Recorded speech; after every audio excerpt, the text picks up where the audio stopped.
Let me tell you a little bit about Element Xtreme by ODG Composites. The first thing you need to do is make sure your molds are sealed, released, and waxed. And make sure there's no debris or dust on them before you start spraying. Now this first coat you want to go with a light dusting, half overlay passes, and cross-hatched each coat.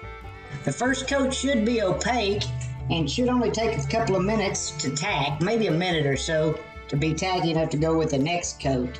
There should also be no beading or pooling, and if there is beading or pooling, it's usually caused by incorrect waxing or too heavy of a first coat.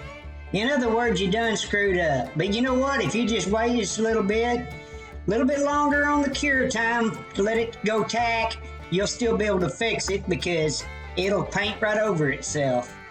I mean, it's dry to the touch in 30 minutes when you're fully coated, so just think about that for a minute. It don't take very long for a light dusting to dry. Now, it does take 2 or 3 light coats until you'll reach a solid coverage.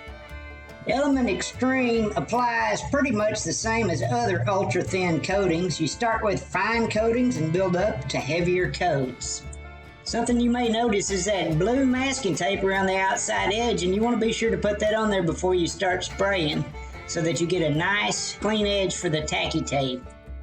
After you've reached a solid coverage, you want to continue with heavier, consistently sprayed half overlap passes and cross-hatch each coat until you reach a thickness of about 4 to 6 mil.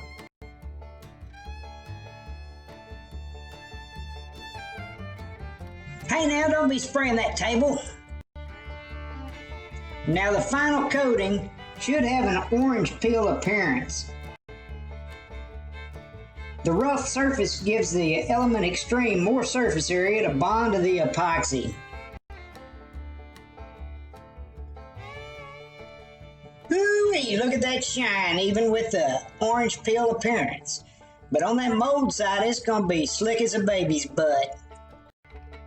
Now after you got it as thick as you want it, and before it dries completely, you want to go ahead and peel that masking tape off so you can get it off without tearing the surface off with it. You also want to clean that spray gun real good, because if you don't get after it before it dries completely, you're going to have a hard time getting it out. You can also use a gel coat cup gun with a number 2 or 3 tip in it and be able to get good coverage that way too. Element Xtreme gives you a Class A finish that is hard as a preacher's thingy and is stable in the sun. Why don't you drop us a line or give us a call?